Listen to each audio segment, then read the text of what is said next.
You are now listening to the podcast for geeks and the stuff they love, where each week we'll talk about everything from anime to movies, games, and prop collecting with the people who create and love it. I'm Jeremy. I'm Vince. I'm James. And this is your Geek Fix. I was talking to James about the fact that last month, I don't know what was going on between my camera, and then I think internet connection briefly for Vince, and then when James was on the road, I had to replace people temporarily. So James, for a whole episode, was a cat. Yes, it did a great job, didn't he? Like when he made a comment, it even looked like it was. He was actually thinking those things. I enjoyed that one. That was a McDonald's episode, I think. And then and then Vince and I became robots in the other one. And so I closed it out as the robot from the series. Oh, you didn't? Oh, that was from the the one where we talked about Fallout shows on Apple TV. You become the robot that you were in one of the other episodes, and I became the coffee robot from the TV show that we were talking about. Because I had no video, so I had to fill it in with something else. So there you go. I finally got my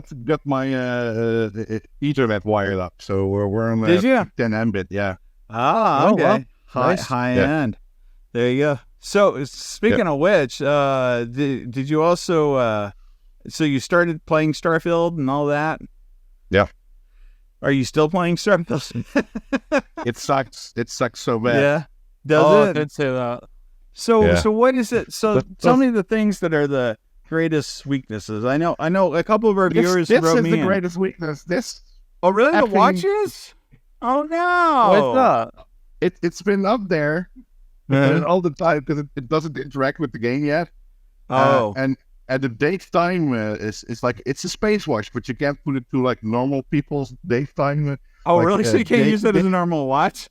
Day, month, year is not an option on this watch. Oh. Yeah. Okay. So, how does it have it? also- Like space, like star dates or something? Or what does it do? Or just like no, American it's just any other Sydney. date denomination you can use except that one, which is the one. So does month, date, the month, date, year, it does then, the U.S. version? Yeah. But it's does a that one. fun little watch, but it's not worth $300 I paid for it. And I still got like a license hovering because I accidentally purchased it twice. So if anyone needs a key for a discount, then I can get you one. Yeah. Do that. But it's a fun watch, but the game itself is not the thing I expected from it at all. So what's the problem with the game? Like, what's the weakness? Well, of it? first of all, I have a pretty decent rig, but it's just like, we have like 10 minutes backstory. Now we go into fast travel to like the main hub. Now you meet people. Yes, we are the scientists. You have found MacGuffin number 1. Let's do it for science. And then you just have to go your own thing, and there's no incentive to actually explore the various deep, because it's basically you've been pushed into a buffet and you don't know what the things are that you're supposed to eat. Because there's too much choice and like menus or actions are hidden, but it also, you don't really care about it all because there's no incentive to actually do anything about it, because the only thing you do is self-motivated, and that's ideal for role play. Right. But for a single player game, that's a bit boring. That's like giving it's now I'm gonna get flack from people, but it's like one step above Goat Simulator story-wise, so to say. Oh, really? Wow. Yeah, I've had a lot of in people my say, opinion, because I got a limited trial that the farthest I got. So you go, the intro to the game, basically it's almost like you've had a coma or something, because all of a sudden you're in an elevator, and then you're heading down to do some mining. Yeah. And then and they introduce you to this mining stuff, which they kind of are ambiguous about why you're exactly mining this stuff, which I think is intentional, but at the same time, this gravity-based scientific whatever, you get to use the gun, which I like to. What I want to do is I want to play the game to try to break it, but at the same time, then as soon as you get this, just boot it up, this then stuff. Then suddenly you're creating your character. This is where I stopped, was in the character creation, which has happened with 2 other games. I also did that with the Harry Potter one. I stopped at the character creators. Oh, that's a pretty good game, to be honest. Yeah, I've played so, that. Yep. but I guess that's where I stopped. Literally, is I think I do that a lot. I don't know why, but I don't go with the default. But anyway, so I got to that pretty point. Good rendition of myself, I must say. You did. I saw that. Yeah, yours actually looks like you. I don't know. Smile, like, yeah, it's pretty good. Yeah, but at the same time, the things that I've heard that people are like, one thing that people get frustrated with is it has unique environment creation by in the fact that what it does is it spawns the environment, which is the downside to which if you travel to a different spot and then try to get to something from a different direction, you can't, because technically what you were just in and what you saw wasn't created. No, I think that wasn't like the whole landscape was created. It was that area was based on that area. Yeah, so there's one that I watched, for example, the guy he showed how he wanted to try and get up to this plateau, which was kind of just outside of reach. But when you spawned, or when you jump to a different area and then try to attack it from another area, well, suddenly it was a field.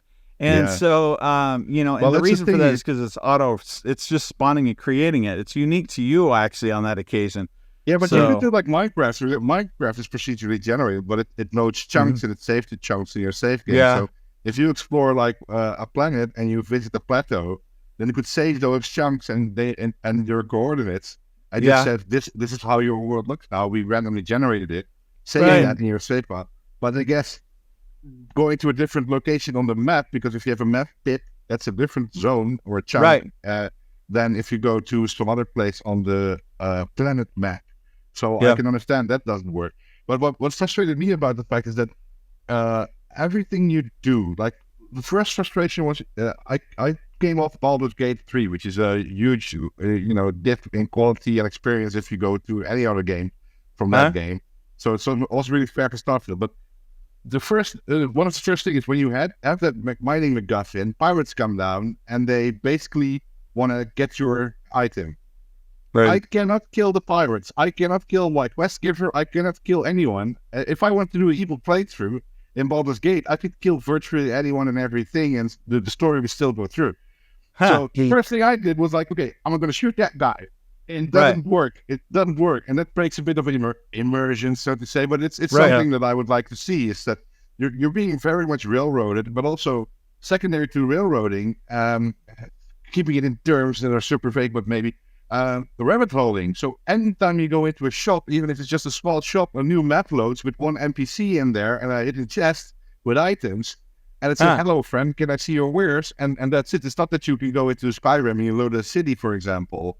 And you can sneak around and you can do all that kind of stuff. No, it's all loaded. It's all gated by a loading screen. It's the same thing with the stealth mission that I have done. Stealth doesn't work in Starfield, so 9 or 10 times your NPC partners are just triggering every guard in the vicinity. But those are also gatekept by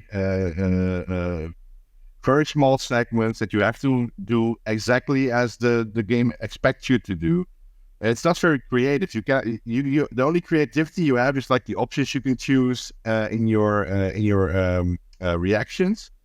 And so far, I haven't found anything that would give you a creative solution apart from actually bugging the game to solve stuff. It's either your conviction skill is high enough to tell the guy in the bank to stop being a bank robber, versus the fact that you just walk in the door and start shooting. That's about the only option you can get, for example.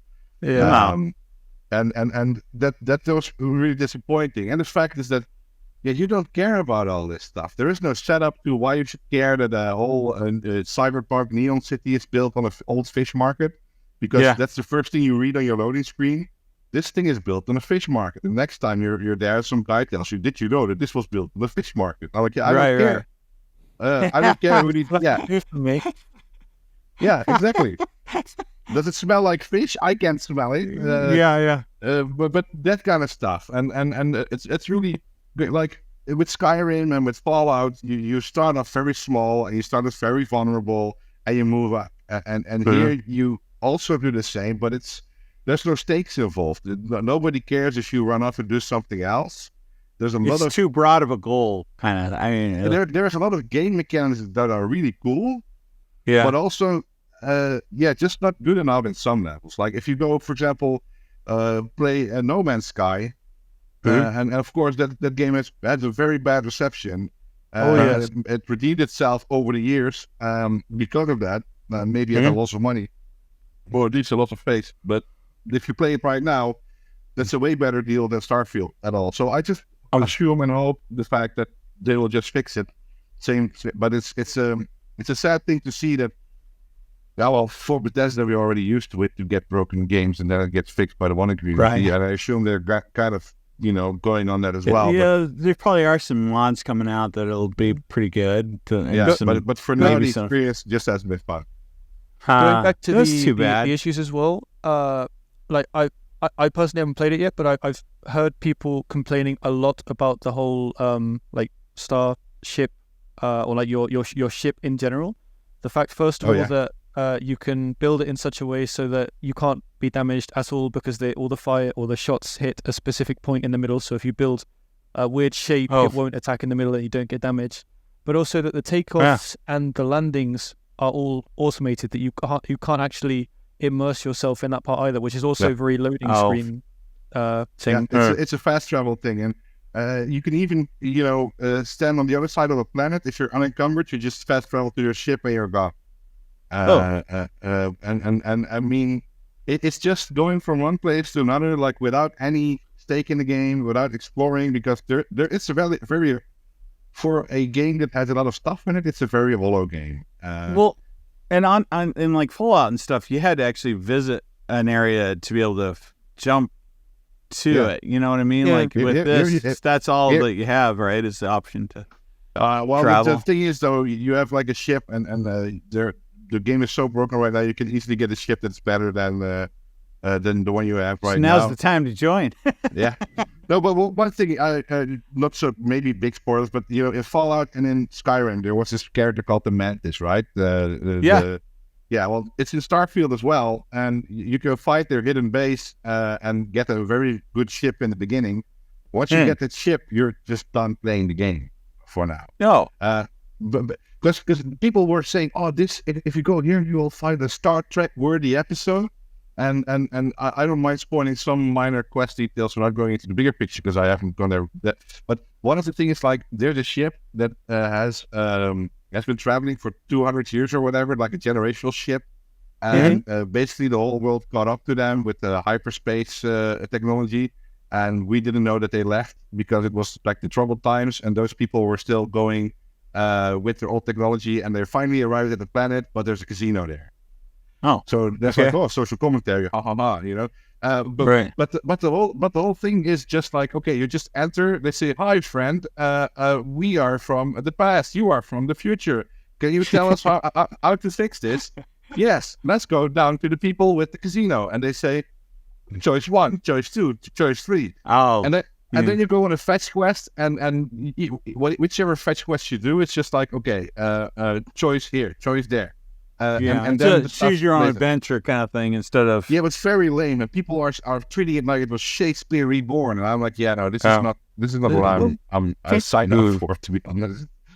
Yeah. I want the AI situation like they had with the that demo for Skyrim, for the Matrix, where you can walk up and literally the character hears your voice and they will respond. AI responses. I would spend weekends swearing at people and making them pissed off. Have you ever seen that?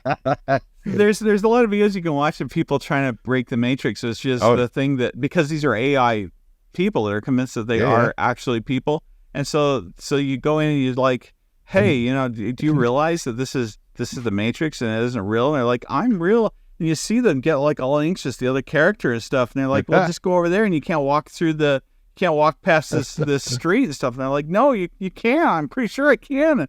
And they get all upset and things, and they try that out. So I mean, it's pretty good. Yeah. In the previous life, I had to. But back when AI wasn't really called AI, we had a chatbot called Amelia, which is one of the first commercial AI chats. I think I spoke about it before, but it had a 3D avatar, and basically it was like a flowchart that would go through some chat responses. Basically, the ones that we have now, preset. Yeah. But the thing was, based on sentiment of the questions, her face would react on whatever is being said. So if you were swearing a lot, she would go like very sympathetic, and all of a sudden she would go really sad. And I spent like a good afternoon bringing up the most disgusting swear words in the chat to make her mouth clip through her chin because she was so sad. See it drag down even more. Yeah. That's funny. Yeah. So I said, there's a limit to these parameters that you can just have the face morph. So this is how on edge you can get Amelia before she clips through her face. Yeah. It's not forcing. It's sad that I mean, things like Starfield have had their potential and stuff. I think it's.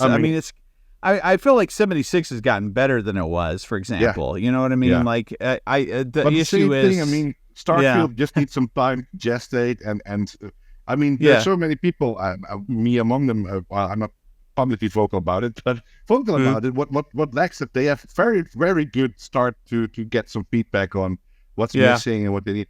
I mean, if it just was a longer introduction chapter that goes around, because now it's just like, hi, I'm Cowboy Guy. I have a daughter. Let's go to the Wild West planet and do cowboy it's stuff. Too fresh. Yeah, it's too young right now. It's too still learning. Like, do you want to eat Chinese? Let's go to the cyberpunk fish market. Yeah, I think. I did hear that every now and then you'll have people. There's groups that will fly near or up to you that will say that you're asking you if you want to buy, not anything you have to pay for or anything that's real. It's just they're trying to be comical about the fact that you can extend your warranty on your ship. Oh yeah. There was this sort of magical school bus kind of spaceship that a lady says, "Oh hello, how are you doing?" Your kids in the background. Oh wow, it's a constellation ship. This is something. And I was like, fire all lasers. Yeah. But I didn't do it. But in case you haven't noticed, I like to do the bad stuff first. Yeah. Well, this is kind of an NPC thing, anyways, right? They're just virtual kids. Are kids killable in Starfield? I'm guessing not. Well, even just generic NPCs aren't killable. Like really? A shopkeeper or whatever, you can't kill them. They just stand there like, what are you trying to do? And then just stand up again, and that's it. Because at least in Fallout, like in at least from what I can remember, like Fallout 3, Fallout New Vegas, even Fallout 4, like if you kill stupid characters, like they'll be gone. Like they're not coming back. Yeah. In Starfield doesn't happen. I wanted to kill the entire Constellation crew because I had it with their science BS. And you can't do it because they're part of the main quest. No, in Skyrim, if you killed the wrong person, you couldn't achieve. Yeah. Yeah. Well, there were some. You couldn't kill the king, for example, or something like that. Like if you needed it for the end. But I mean, the whole Constellation team and everybody else. I mean, not killing kids, I'm all for that. By the way, but the fact that you can't. I mean, I remember with Metal Gear Solid 5, you're playing in Africa, and then you're being shot at. And the coolest gameplay decision was that normally you could kill everything. If you see a dog, you can kill it, whatever. But then it was like you're in a mission in Africa, and there are child soldiers shooting at you, and you shoot back, and it's game over. You can't kill children, and I'm like, yeah, that's pretty cool. Pretty cool. So you had to work for what? But that was a commentary on the child soldier thing. Like, Snake is the good guy. You don't kill children. That in Fallout, it's just not even implied that you can't do it. So right. But I mean, even if it was a lore thing, saying like, okay, this gun is locked out or DNA, whatever. Yeah. But the first thing I always try is like with Skyrim is kill the chicken in the little village where you come down to, and then you get the whole village after you because you killed the chicken. Oh, was it something? Riverdale? Oh, no, not. Oh, Jesus, sorry. Something like that. River something. You ruined the quest at that point. Yeah. But that's consequences. Here it's just like, I don't know. It's so hollow. It's a very hollow game, and I mean, the people made it. Yeah, I believe the people who made it really put their effort in there, but it's just It was a I- hard one to do. When you're Yeah. talking about creating space, although I have heard, I mean, one thing about it is most games are based on a principle of 4 minute, the 4 minute to 5 minute rule. This 4 to 5 minute rule is that within a certain area, like you'd have like 5 points or 3 points of areas that you're supposed to go to, like basically to do your task. I'm going to visit these places. They all would be within a 5 minute area. And with Starfield, it's like 20 something. And so, Oh, no, I mean, you can it's fast travel expanded. everywhere. I mean, Well, it's the way that they designed it though. Like people are actually spending. So the idea with the 5 minute one is that would be if you got a group of people together, 100% of them would complete that 5 minute area. okay, Whereas with Starfield, they'll do 20. So I mean, people are able to invest more time in it. Maybe, in test audiences.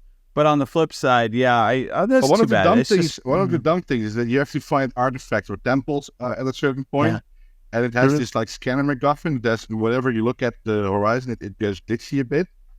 okay. First time it was like, oh, I wonder what it is, and now it's like, okay, there are 7 more of them. Here are the planets. Go there, fast travel there, and use your glitchy stuff to fight it. But as soon as you land, you see the horizon, and there's the effing temple. And then your glitchy scanner shows you go to the right and go like all the way around, blah, blah. So I just walk straight to the temple, go to the thing, do the dumb light puzzle thing. I get the MacGuffin. And in 10 minutes, I have all the temples unlocked. I mean, whenever you land, you just see the temple. You don't have to do the glitchy scanner thing because it's just there visually. And you just walk up to it and open the door. And that's it.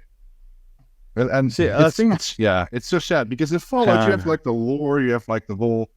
Skyrim, the same thing. I mean, it's being still built world up. building, man. World building, and this is just game mechanics building, and every story is set in space. So it's easy without. There's no microtransactions though, right? This is the first kind of game where they don't have any. Give would it gladly- time. Give it time. Yeah, I would gladly pay $3 to have an intro. I haven't done. I mean, I haven't really played any long games for so long now because it's like they take time, and I've got like other things now. Oh, Baldur's Gate 3, that, Chef's Kiss. That's the greatest game ever so far. Yeah. But is it Oh, really okay. a pick up so and immersive. down, or is it? It's I binged it for like a week or something. Did Like, you? And you got through it. Huh? And I'm playing it again, like for the second or third time now. Yeah. James, did you actually play your board game yet? It's not really a board game, but did you play the poker game, the Fallout game that you got? No, I haven't opened the playing cards yet, but because I like it more as a collection thing. I have been playing this though. Collector which item.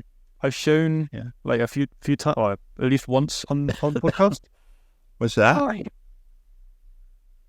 I Been bought a playing bunch this of though. poker chips to give away at the Fallout thing. Oh, Dark Souls, the board game. Ooh. How So many I've been people is good for playing that? So you can play it like complete 4? solo, like as you would with Dark Souls as well, but it's up to 4 people in the base game because that's how many character sheets you've got. And then with expansions, I think you can play like 6 maybe, like just depending on how many characters you've got in. But it's pretty good. It's pretty fun. Like very That's pretty cool. worldy. Yeah. Did I you bought see another- James's shirt? Yeah, it's nice. Oh yeah. I bought another Warhammer 40K stuff recently. You did? That I'm building, yeah. Wow. Now I have to With find all the little friends. guys too and stuff, or Yeah, like a big this like space wolves kind of stuff. wow. That's pretty fun. Yeah. But and also I've been buying a lot of real Ghostbusters things as well. I seen that. Foreshadowing. yeah. Yeah. Well, yeah. You actually got your groups together. Yeah. Not only that, I don't know how much you want to tell, so I guess I Not won't much, talk not about much. it. Well, but there is some in the work. I do have an idea, though. I got to talk to you about because I got All an right. idea that I should run past you about that because I think there's something. Yeah, It could be that would done. be- Well, I'd I like to talk can about tell you one idea. thing. We're looking for someone to make a documentary about it. Oh yeah, that'd be Yeah. cool. Yeah. Yeah, So that it's big would stuff. be you, Vince. That's you. No, I'm the one starring in the documentary. Ah. Yeah. That's good content, though. Yeah. Huh. So Yeah. So we're gonna look at some colleges and universities for journalism and see if someone wants to do that as their final project. Yeah. Well, but you've got some of the because I mean you've already gotten some people together and had them actually do their audio. I got parts. So for people not in the know, we don't have that many Ghostbusters stuff in the Netherlands because compared to Germany, they have the whole movies dubbed in German. We only had the real Ghostbusters cartoons, and those cartoons are not freely available, not digitally available in a high quality, and they're only on VHS for 2 episodes. The other stuff is just basically lost media. You have to get it from someone's VCR that they It's take. the for kids version. It's a very localized Dutch version with very crass jokes, not offensive jokes, but really bad, funny jokes that are in there, and puns, and it's brilliant because I've spent some time redubbing them in Dutch in HD. So I have now 12 episodes fully redubbed with the VHS audio and the DVD video of the Ghostbusters. So that's a first. I'm going to give it to all the actors that are involved in speaking, doing the voice dubs, so that they can show their family what they did 30 years ago.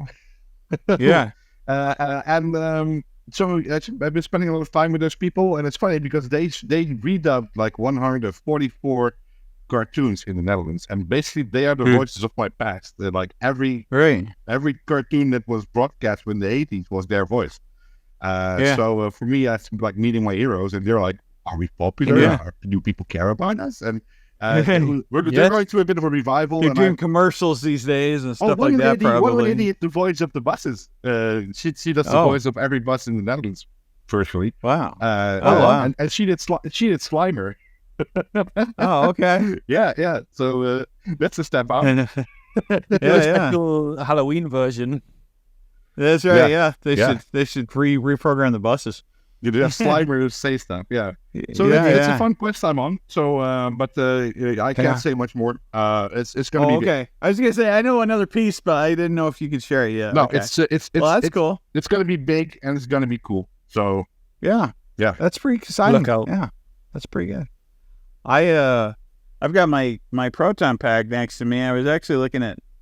I decided not to do the full size one. It is available through Spirit Halloween right now, but but usually I also have that store nearby, and they aren't. I'd have to actually travel this year, so yeah, I'm not doing that. But I am wearing this I'm gonna wear it in a few weeks because this is that month. Yep. Right. Oh, it's October. We can do a Halloween episode if you like.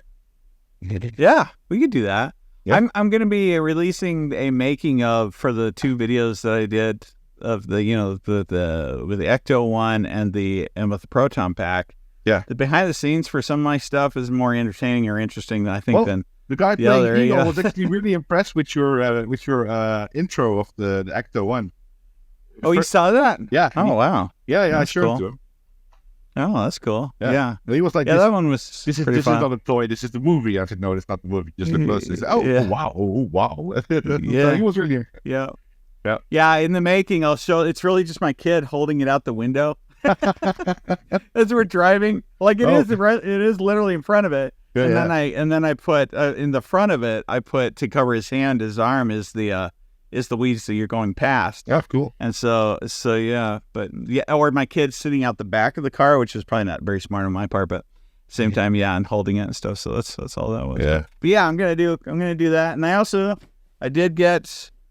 I've started doing the new Phantom stuff. Oh yeah. I signed a contract. Oh yeah, I forget that your window is not full screen. There it is. But I've got like the one I haven't done yet that I'll do today. Oh, this isn't it. Is the so I've done the Ecto one or not the Ecto one. I wish I was. That's the only one I didn't get. Yeah, that's the only one I don't have yet. If they offered it at this point, I'd still take it. But yeah, the DeLorean, the Back to the Future DeLorean. I did the Star Trek's, the Enterprise D, which has been actually a lot of fun. That one has been. Both of them have been exciting. With the DeLorean. The contracts that I signed said that I can't do in the first episode. I can't do anything third party. And so I had to leave out stuff. But the DeLorean, I'm also buying the modification stuff. Nice. Yeah. So I'll have a little odometer that actually counts up, like you actually see go up to 88. Nice. And, nice. Yeah, and then the tree behind you also is going in coordination with that, and that's done through I think Mike's mods or. And then I have I remember the other you one. asking, Where's the like, box? should I do the mods? I'm like, you're gonna want them anyway. They're not cheap. No. Well, no. they're not. I mean, they're really expensive. Which, if I honestly, if I was paying for the thing 100%, I'd probably be questioning it more. So, they are paying me, or they paid me at least for the first episode. I'm still trying to figure out what the contract means.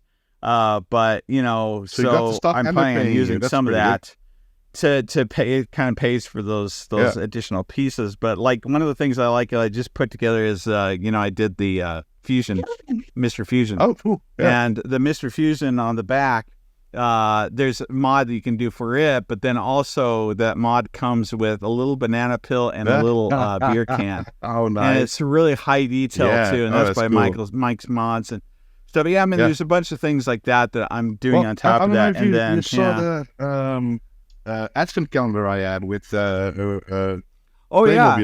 We showed it during the that's pretty cool. I mean, for Playmobil, just for budgetary reasons, if you want to have a cool little set piece. The car itself is pretty good. It comes with that, the case and stuff. This also comes with the plutonium case. Oh, nice. Yeah. Is one of the things you put together, but there is a modification you need to do for that too, so they don't jingle around when they're in there. Plutonium And then the biggest thing that is the big deal, because I based my channel on it initially, is starting today, I'm putting together the DiAgostini Millennium Falcon. But it's not the same one as the big one, is it?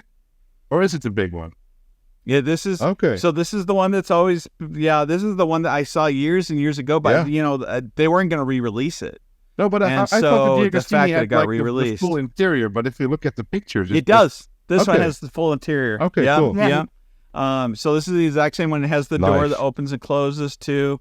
Things like that. The thing you have to keep in mind though is that this is based on a scan. They went in and actually scanned the real.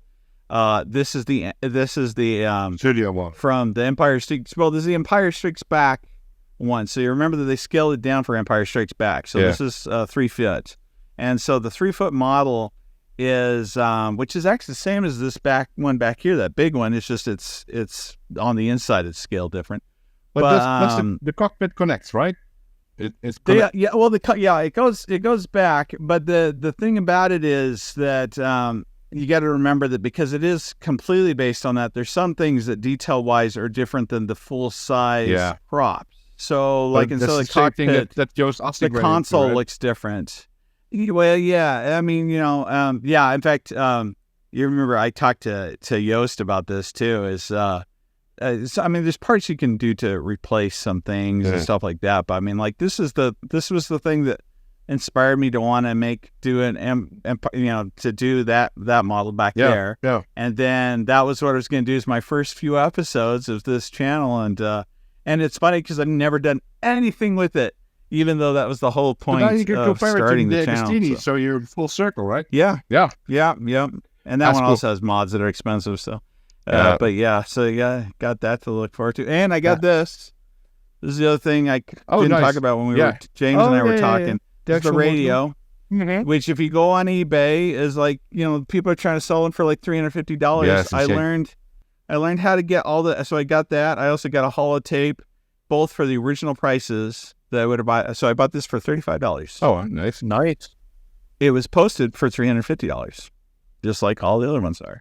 And I learned that with everything that's out there, I literally I message them and I say, hey, you do know that this was like originally this price and that you're not offering anything else with it. And it makes no sense, whatever. I mean, I didn't go mean or anything like that, but I just said, you'll notice that none of these are selling. Yeah.